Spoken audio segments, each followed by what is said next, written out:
오늘은 베드로전서 4장 12절에서 19절까지 말씀입니다. 우리는 간혹 나 지금 시험 들었다 이런 말을 쓸 때가 있습니다. 시험에 들고 마음이 너무 불편하고 힘들다. 또 예수를 믿는 것 때문에 나는 이렇게 고난을 받아야 될까 이런 생각이 들 때가 있습니다. 왜 잘 믿어보려고 하는데 또 이렇게 고난이 오고 내 마음을 긁고 내 마음을 불편하게 할까. 이런 경험들을 누구나 한 번쯤은 해보셨을 것입니다. 그리고 그런 말을 또 그런 표현을 해보셨을 수도 있습니다. 이 말이 담고 있는 전제는 뭐냐면 예수를 믿는데 왜 고난이 오냐 이것입니다. 내가 잘 믿어보려고 하면 하나님께서도 순탄하게 해주셔야지 왜 이렇게 어렵게 만드는가 이런 전제를 가지고 있기 때문에 이런 질문을 하게 되죠. 하지만 오늘 본문은 좀 다르게 접근하고 있습니다. 시험은 당연히 오는 것이고 그것을 이상하게 여기지 말라는 겁니다. 12절 말씀에 보면 이렇게 말씀합니다. 사랑하는 자들아 너희를 연단하려고 오는 불시험을 이상한 일 당하는 것 같이 이상히 여기지 마라. 참 이상하네. 아니 지금 잘해보려고 하는데 꼭 이런 식으로 하셔야 되나 하나님께서 이렇게 생각하지 말라는 거예요. 그건 이상한 일이 아니다라는 거죠. 특별히 예수를 믿는 것 때문에 우리가 고난을 받는 것 이것을 13절에 보면 오히려 너희가 그리스도의 고난에 참여하는 것 고난에 동참하는 것이다 라고 표현하고 있는데요. 그것으로 인해서 너희는 더 즐거워하라 라고 말씀하고 있습니다. 우리가 신앙생활을 하면 우리에게 고난이 오는 것은 어찌 보면 내가 그리스도인이다 라고 하는 당연한 증명이 되는 것이다 라고 하는 것을 오늘 본문이 우리에게 보여주고 있습니다. 예수님을 믿기 때문에 우리는 기꺼이 선택할 일들이 있는 것이고 그래서 우리에게는 고난이 있는 것입니다.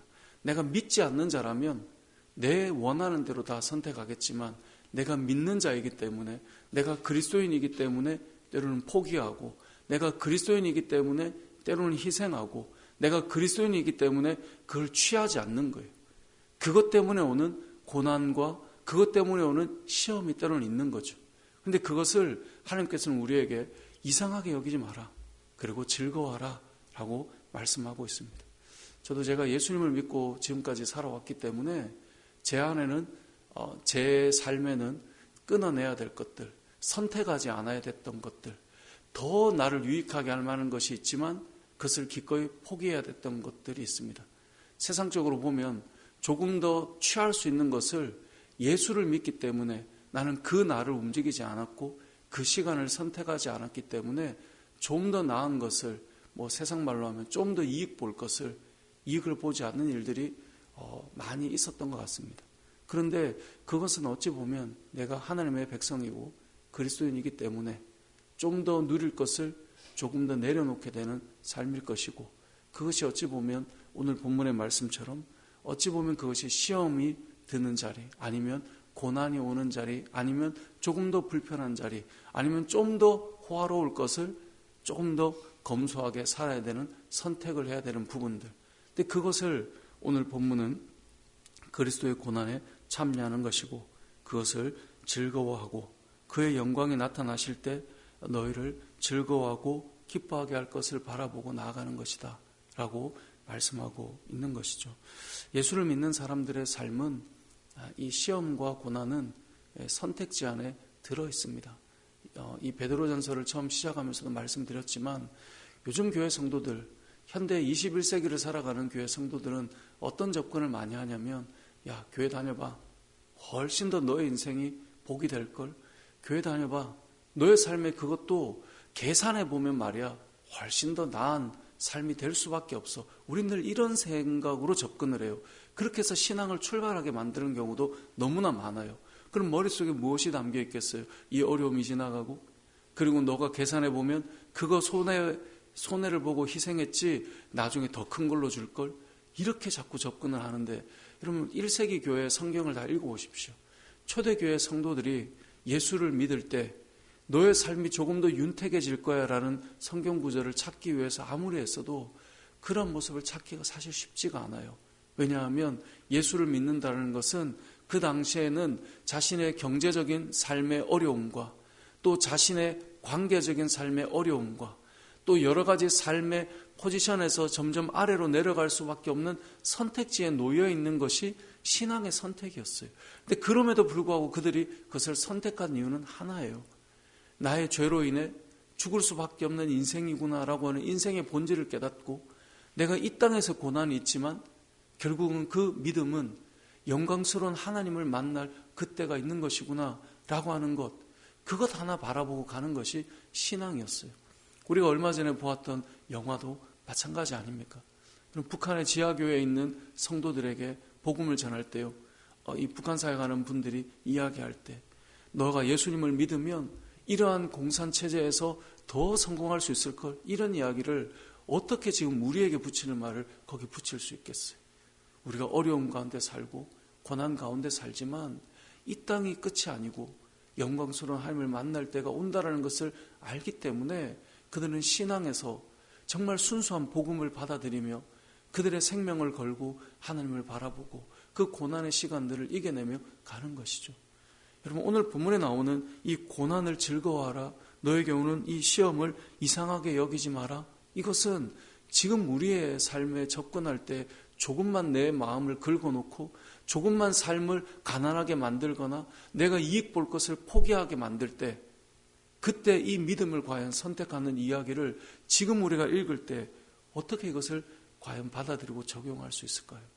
오늘 본문의 말씀은 결국은 예수를 믿는 자리에 선다는 것은 이 땅에서 나를 높이고 나를 세우는 것이 아니라 그리스도가 나타나는 삶을 살기 위해서 내가 희생당하고 꺾임이 있고 때로는 고난을 당하고 시험도 있다라는 것, 그걸 이상하게 여기지 말고 그게 당연한 것이며 그 고난에 참여한 것이 영광이다라는 것을 기억하는 것입니다. 여러분, 세상 앞에 이야기할 때 여러분, 하나님 앞에 설 날이 점점 우리가 다가오고 있잖아요. 내가 더 많은 것들을 얻을 수 있지만 그리스도인이기 때문에 그렇게 안 사는 거죠. 내 마음을 마음껏 표현하고 표출하고 살아갈 수 있지만 그게 요즘 세상이 가르치는 모습 아닙니까? 그런데 내가 그리스도인이기 때문에 좀 바보 같아 보이고 좀 어리숙하게 보이게 가는 거예요. 실상은 그렇지 않죠. 그런데 그렇게 걸어가 줄 수 있는 거예요. 오늘 본문의 내용, 하나님께서는 이렇게 말씀하세요. 14절, 너희가 그리스도의 이름으로 치욕을 당하면 복이 있는 자로다. 예수를 믿기 때문에 당하는 부분이 있는 거예요. 내 안에 그리스도가 살아있기 때문에, 나는 죽었기 때문에 그렇게 가는 것이죠. 예전에 우리가 초대교회 때 한국교회 초기 교회사를 보면 이 주먹을 쓰다가 목사가 된 목사님이 계시죠. 그분이 시장 장터에서 사람들이 이제 예수 믿고 변화됐다는 말에 자꾸 건드려 보는 거예요. 자꾸 한번, 그래 너 얼마나 참나 보자, 건드려 보는 거죠. 그런데 이분이 참다 못해서 그런 말을 했다는 거 아닙니까? 예수는 내가 믿고 은혜는 네가 받는 거라고. 참으니까, 내가 그리스도로 말미암아 변화됐으니까 계속 건드리니까 그렇게 얘기했다는 거 아니에요. 오늘 본문에 나오는 그리스도의 이름으로 치욕을 당하면 복이 있다. 그리고 15절 16절을 보세요. 너 중에 누구든지 살인이나 도둑질이나 악행이나 남의 일을 간섭하는 자로 고난받지 말라. 우리가 받아야 될 고난은요, 죄를 짓고 누군가를 간섭하고 뭘 해서 그것 때문에 오는 고난이 아니라 16절에 그리스도인으로 고난을 받으면 그게 우리가 받을 고난이고요, 그것이 하나님께 영광을 돌리는 삶이 되는 것이다 라고 말씀하고 있는 것이죠. 말씀을 정리해 보겠습니다. 믿음의 사람들은 우리가 이 땅을 살아가며 우리의 신앙과 믿음을 많이 좀 바꾸어 놓았습니다. 저도 최근에 저는 목사니까요. 요즘에 이제 신학대학원을 이렇게 보면 신대원은 계속 미달이에요. 목회자가 되겠다는 사람은 점점 사라져가고 있어요. 최근에 이제 사역자를 이렇게 모시는 이 사역 게시판, 이 구인란에 들어가 보니 사역자의 처우나 대우도 많이 달라져 있어요. 우리 때와 어떤 사역자의 이 생각이 많이 달라져 있고, 요즘에는 새벽 예배부터 이 근무하는 모든 시간을 시급과 돈으로 다 환산해서, 그러니까 이게 목회자는 어떤 분은 직업이다, 어떤 분은 그건 사명이지, 어떤 평가든 상관없어요. 직업으로 보는 분이라면 그 새벽부터 시작한 것을 다 임금으로 쳐서 환원해서 바꿔주겠죠. 근데 점점 그렇게 바뀌어가는 것 같아요. 그게 또 처우가 맞다라고 말하지만 저는 참 많은 생각들을 해봐요. 그만한 가치, 그만한 대가. 그럼 결국은 최근에 한국 교회에 저는 참 좋아했던 목사님인데 이제 은퇴와 또 여러 가지 아들 목회자의 개척 문제와 이것 때문에 수십억에 오가는 이야기들 때문에 논란이죠. 근데 만약에 직업이라면 수천 명, 수만 명으로 교회를 세워놓았다면 그분이 이야기하는 이야기들 어떻게 반응하고 받아들여야 될까부터 시작해서 참 많이 혼란스러운 시대 속에 이제는 점점 교회를 섬기고 주를 위해서 헌신하고 고난의 자리를 영광으로 여기는 그런 시간들은 사라져가는 그런 시대인 것 같습니다. 목회자가 되겠다는 사람이 점점 없어져 가고 있는 것은 분명하니까요.